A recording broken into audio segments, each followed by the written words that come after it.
가을에 들어드는 인문이라고 하니까 이제 좀 누그러지리라 생각을 하고 계속 이런 무더위를 보면서 재앙인가 이런 생각도 할 정도로 우리 하나님을 두려워하는 사람들이니까 하나님은 가뭄이라든지 홍수라든지 여러 가지 재난을 통해서도 말씀하시기 때문에 이 지구촌이 또 하나님의 재앙을 받으려는가 이런 두려움도 생기면서 또 기도하게 되는데요.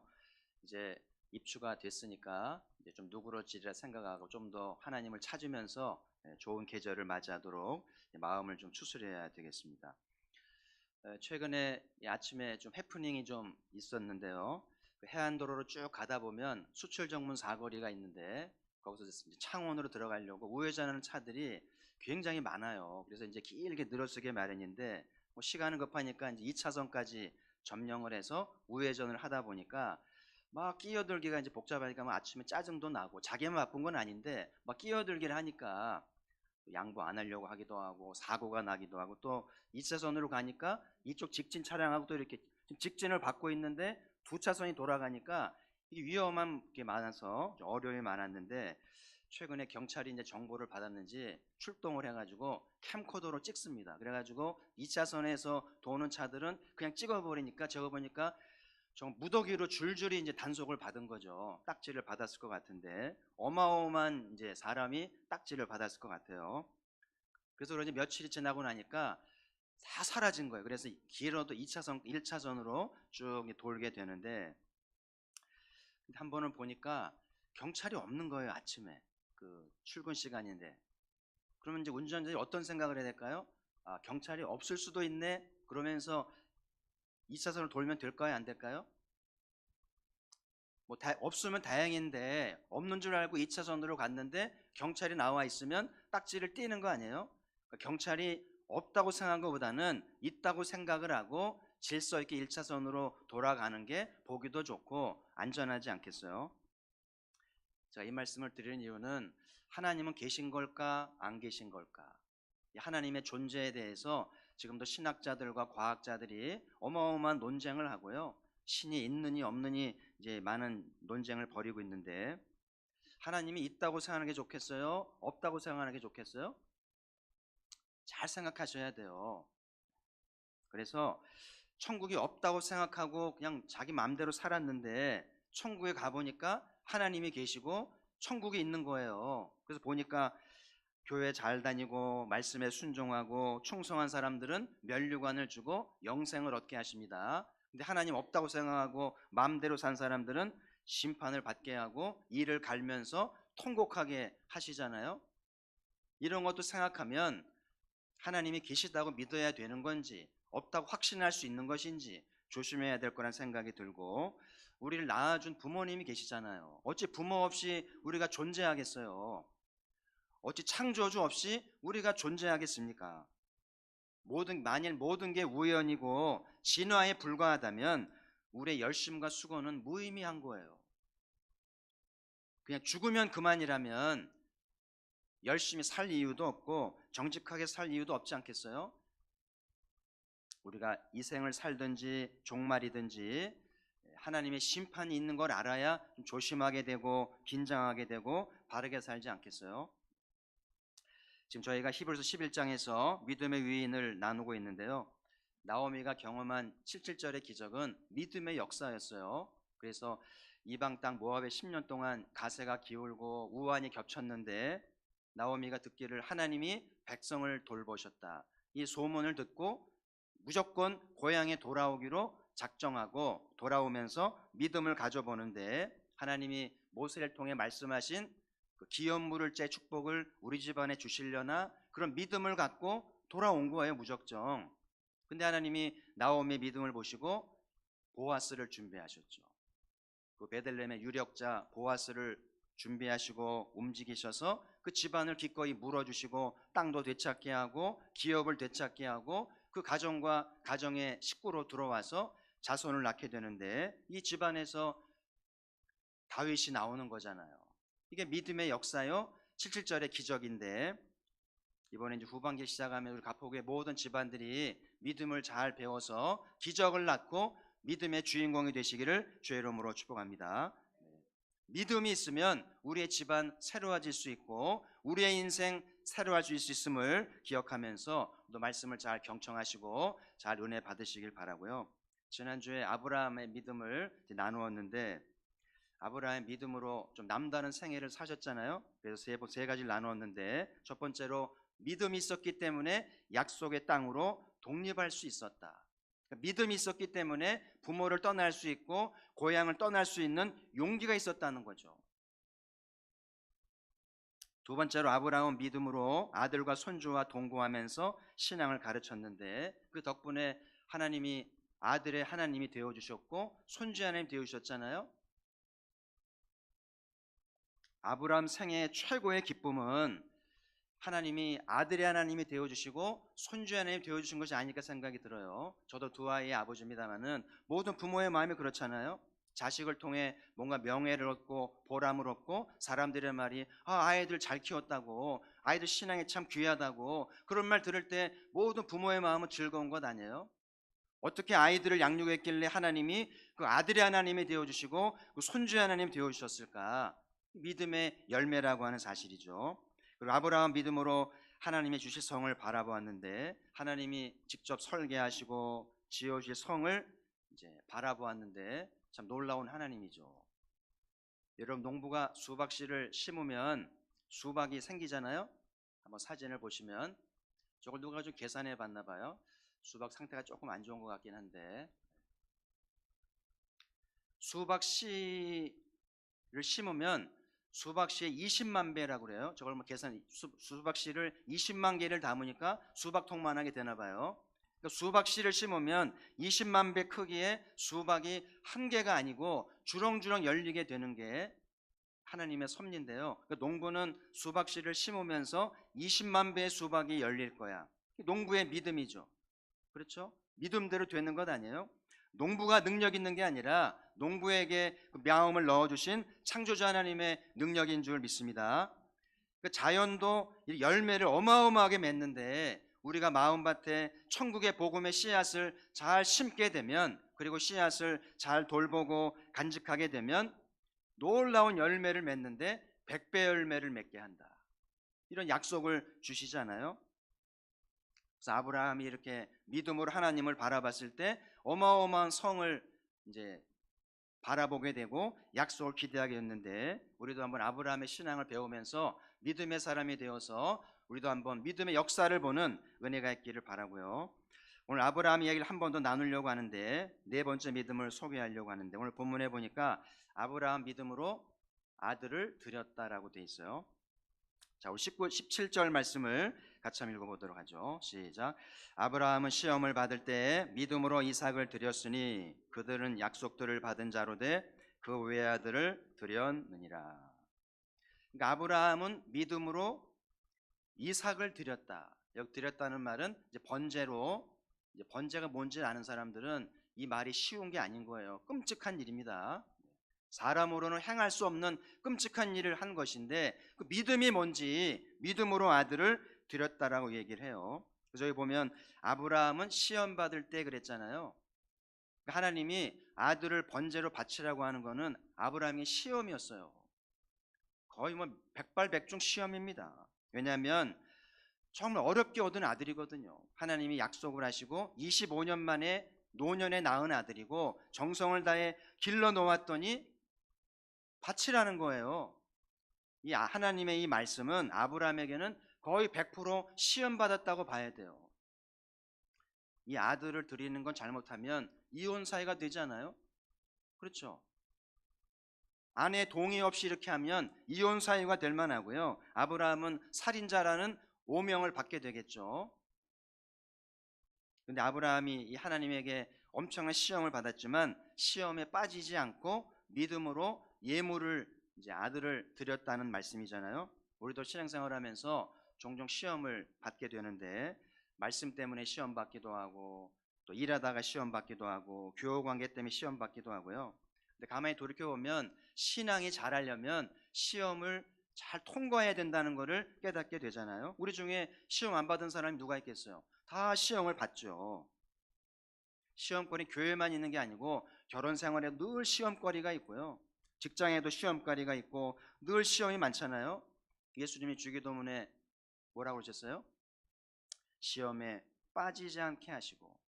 얼마나 시험이 많으면 순간순간마다 시험에 있을 때 시험에 빠지지 않도록 기도하라고 하셨으니까 늘 이 기도를 암송하시면서 시험이 올 때마다 이겨내셔야 할 텐데, 저는 시험이 장애물 경기와 같다고 생각이 들어요.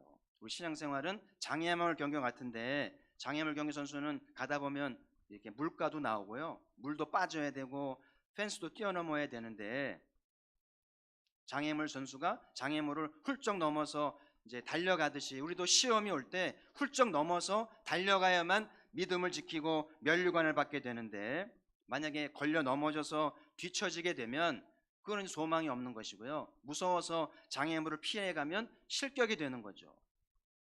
장애물 선수가 장애물을 훌쩍 뛰어넘으면서 다른 박질하듯이 우리도 시험을 훌쩍 넘어서 믿음의 경주하기를 주의 이름으로 축복합니다. 자, 그럼 하나님이 왜 이렇게 어마어마한 시험을 아브라함에게 주신 것일까 생각해 보면서 이 아들을 드리라는 하나님의 말씀 뒤에 어떤 의미가 있는지를 좀 생각하면서 은혜를 받고자 하고요, 우리 믿음을 좀 돌아보고자 하는데, 자, 첫 번째는 예수 그리스도의 어린 양 되심입니다.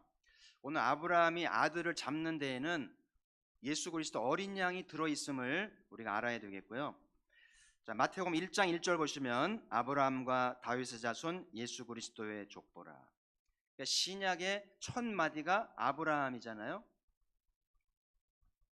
신약을 통틀어서 첫 마디가 아브라함이니까 그만큼 이 성서에서 아브라함 위치가 어마어마하게 되는 걸 알 수 있겠고요. 예수님이 누구의 자손이라는 거예요?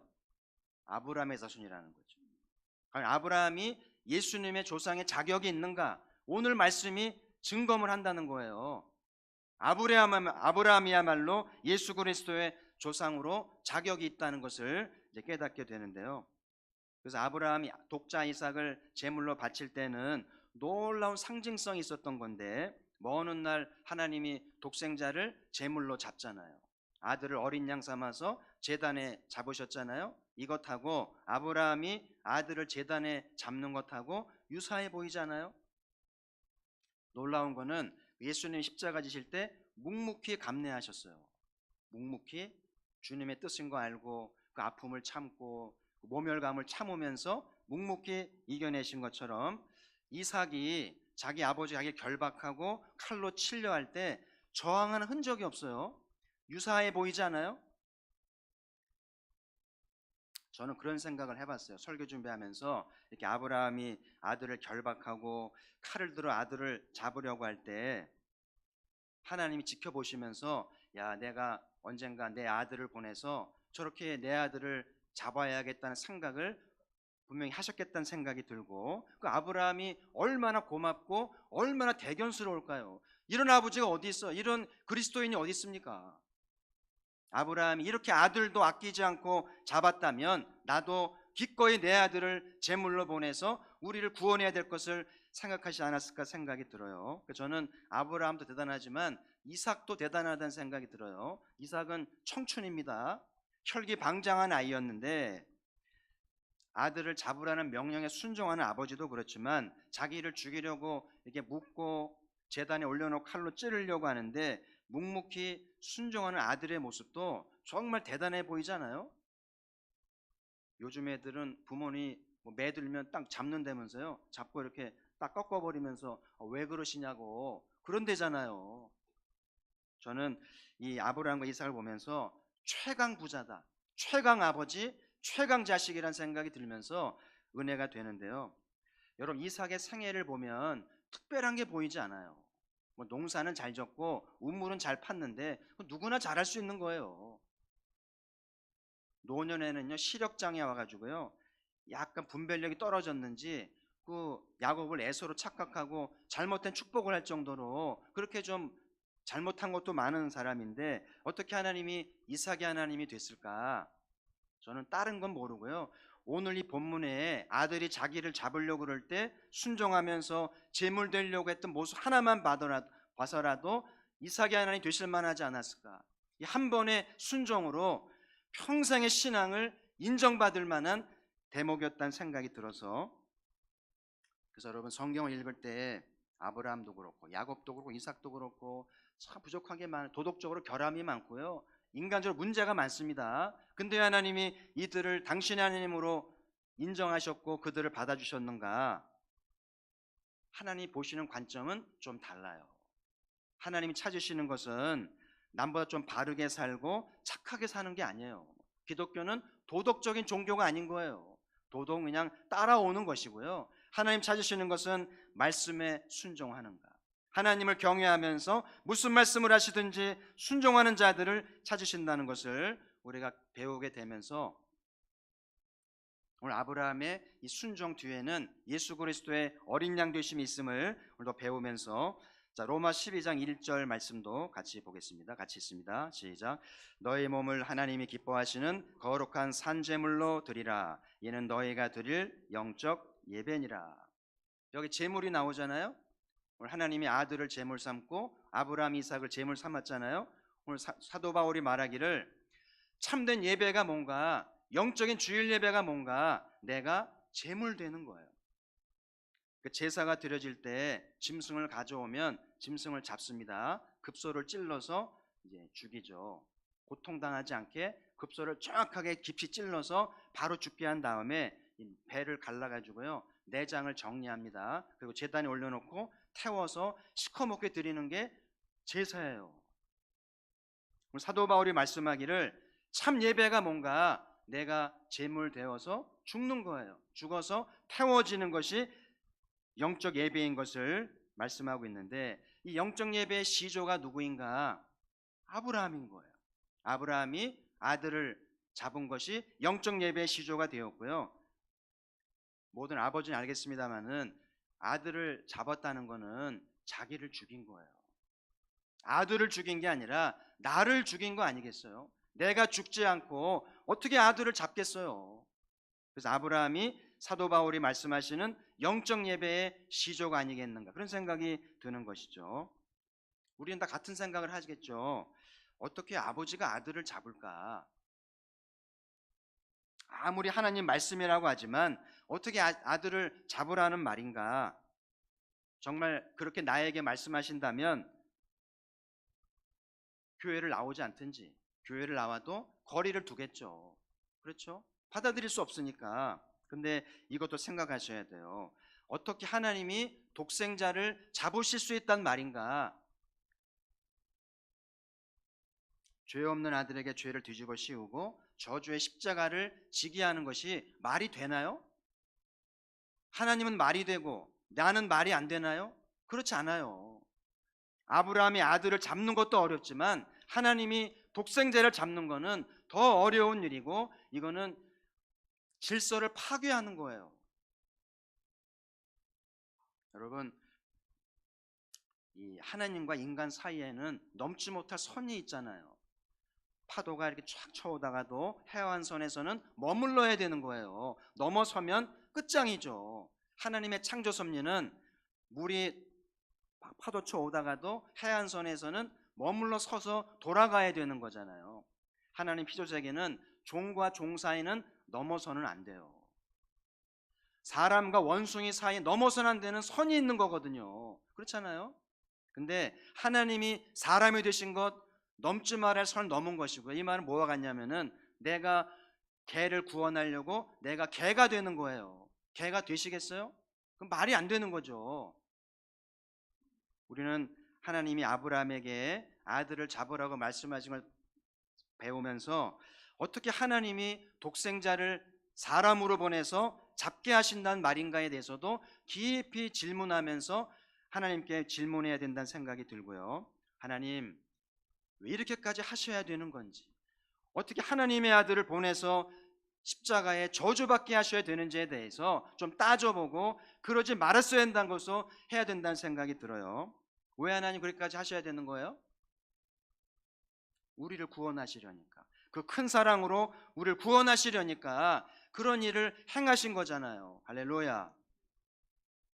우리 오늘도 예배드려야 할 이유가 있는 거예요. 저는 오늘 아브라함이 아들을 잡았잖아요. 아브라함이 오늘날 살았다면 누구보다 아버지의 마음을 알았겠죠. 독생자를 보내서 그 아들을 죽이는 아버지의 마음을 아브라함은 알지 않겠어요? 아들을 잡아봤잖아요. 누가 아버지의 마음을 알겠는가? 아브라함이죠. 아브라함의 믿음을 가진 자만이 그 아버지의 아픔을 알고 아버지의 눈물을 알고 아버지의 마음을 헤아리면서 영적 예배를 드린다는 생각이 들어요. 성도 여러분, 오늘 어린 양 예수님을 생각하면서 우리의 구원을 귀하게 여기셔야 돼요. 우리 예배가 소중한 것인 줄 믿습니다. 어린 양을 찬양하고 어린 양을 보내신 하나님을 찬양하면서 하나님을 높여드려야 할 줄 믿습니다. 오늘 두 번째 주시는 메시지는 예수 그리스도의 부활하심인데요. 자, 19절 말씀을 또 같이 읽겠습니다. 시작. 그가 하나님이 능히 이삭을 죽은 자 가운데서 다시 살리실 줄로 생각한지라. 비유컨대 그를 죽은 자 가운데서 도로 받은 것이니라. 이 말씀 보면 이 아브라함에게는 부활 신앙이 있어 보이죠. 죽은 자 가운데서 다시 살리실 것이다라고 생각했다는 거예요.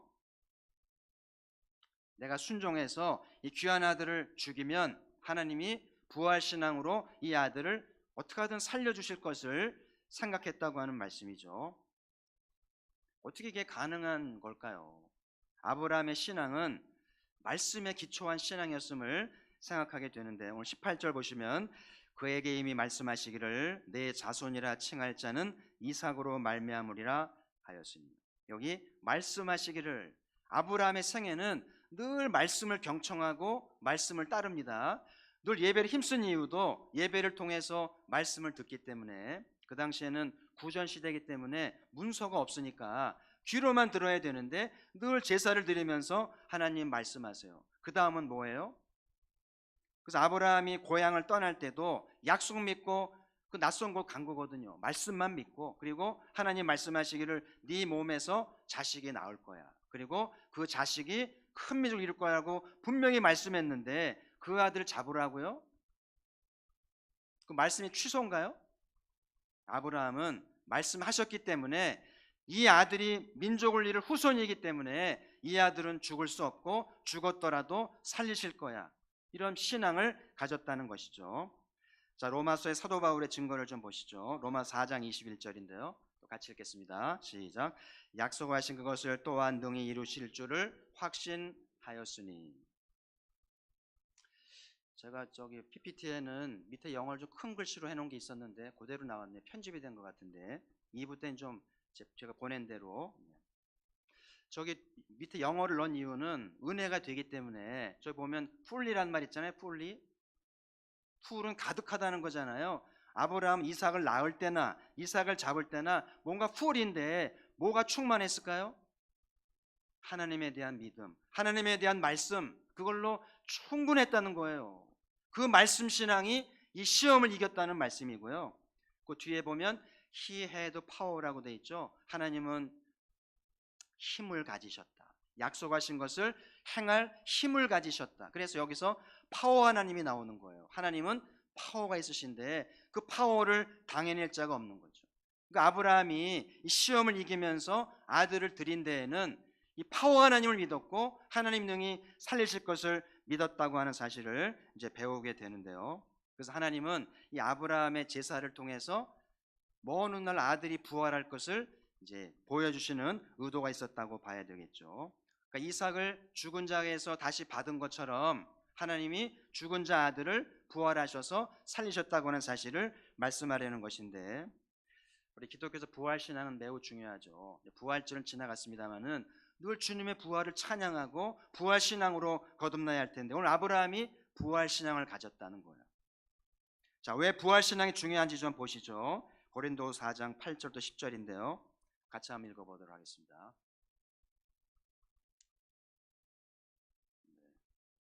제가 읽겠습니다. 우리가 사방으로 우겨쌈을 당하여도 쌓이지 아니하며 답답한 일을 당하여도 낙심하지 아니하며 박해를 받아도 버림받지 아니하며 거꾸로 뜨림을 당하여도 망하지 아니하고 우리가 항상 예수의 죽음을 몸에 짊어짐은 예수의 생명이 또한 우리 몸에 나타나게 하려 함이라.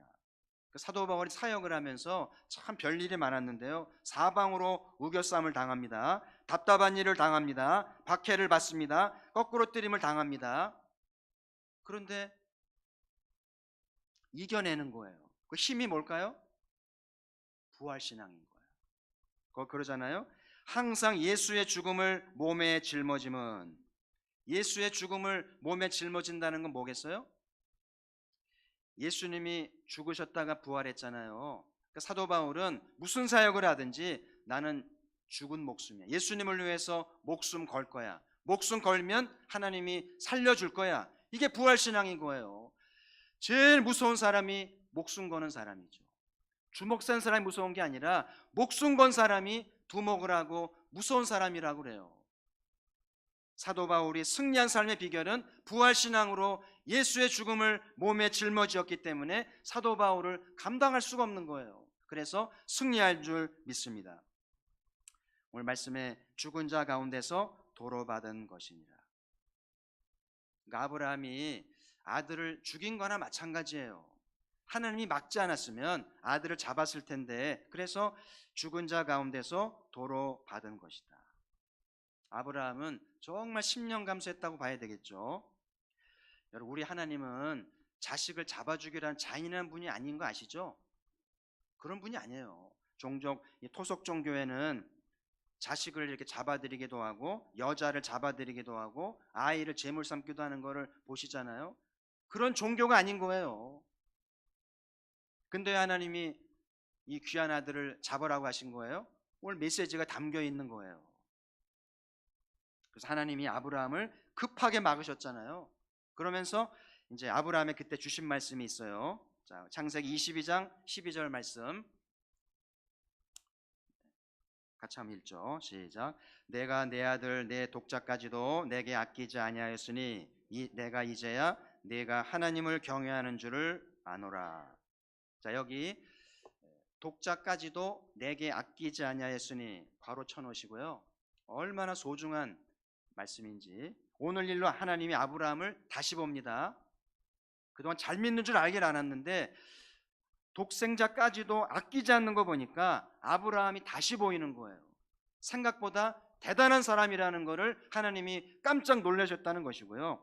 독자까지도 아끼지 아니하였으니, 이제 하나님이 아브라함을 위해서 못해줄 일이 없는 거죠. 그래서 아브라함이 이날 이후로 여호와의 일에 복을 받고 하나님의 벗이라 칭함을 받죠. 저는 가포교회가 역사가 더해가면서 하나님께 인정받고 여호와의 일에 복을 받고 하나님 벗이라 칭함받는 믿음의 사람이 나오기를 주의 이름으로 축원합니다. 우리 중에는 자식을 잃은 아픔들이 있는 부분들이 계시잖아요. 태에서 잃어버리기도 하고 기르다가 잃어버리기도 하고요. 그 자식이 죽으면 가슴에 묻는다고 그러잖아요. 안타까운 일이죠. 무슨 위로가 되겠어요. 오늘 아들을 잡은 아브라함의 심정을 생각하면서 부활 신앙으로 위로가 되기를 바라는데요.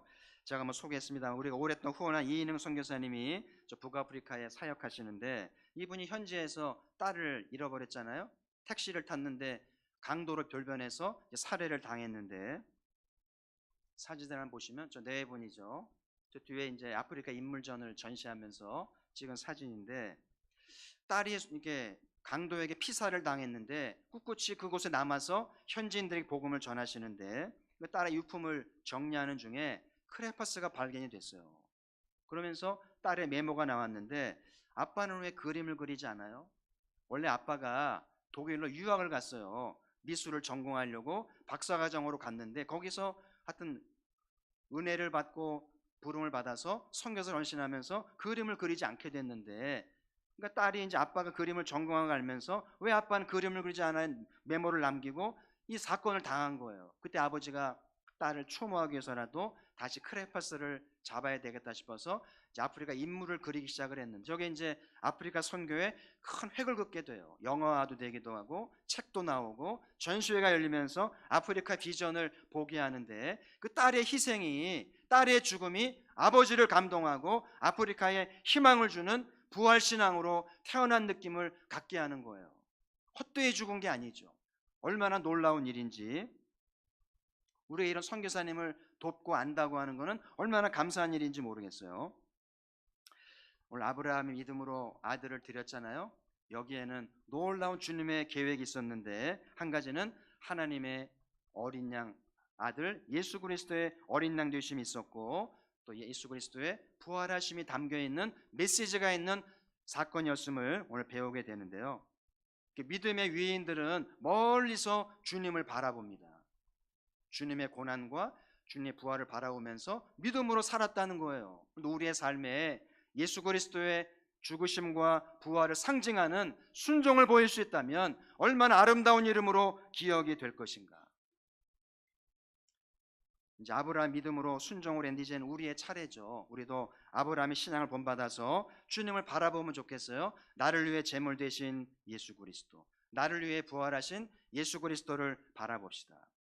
나도 주를 위해 제물이 될 수 있다면, 나도 주님처럼 부활신을 가질 수 있다면 얼마나 새로운 인생을 살게 되지 않겠어요? 주를 위해 목숨을 걸어보시고 부활신앙으로 담대할 수 있다면 무엇이 문제가 되겠어요?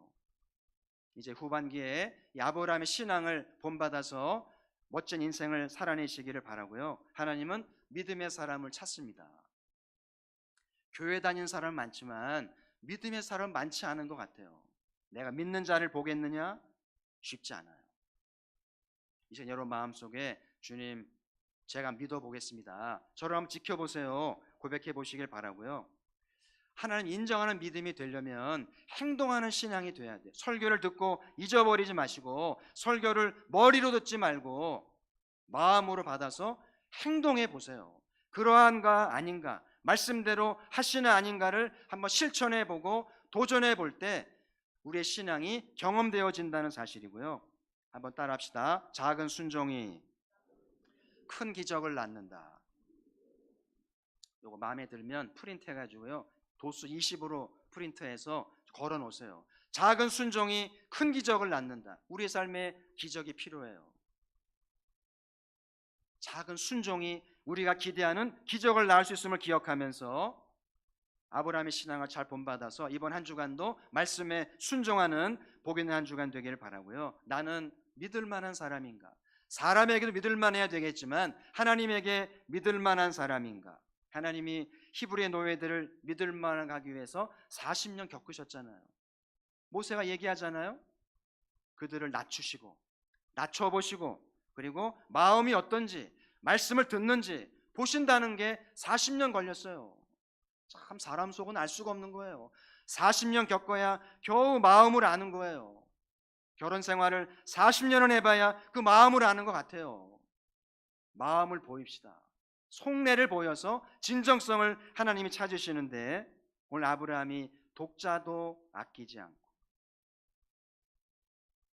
하나님을 감동하니까 여호와의 일에 복을 받잖아요. 우리도 하나님께 믿을 만하도록 아낌없이 주께 순종할 수 있다면 하나님으로부터 인정을 받아서 여호와의 일에 복을 받으면 얼마나 형통한 삶이 될 것인가. 2018년 후반기에 아브라함의 신앙을 잘 본받아서 하나님의 축복을 낳는 은혜가 있기를 주의 이름으로 축복합니다. 하나님 아버지 감사합니다.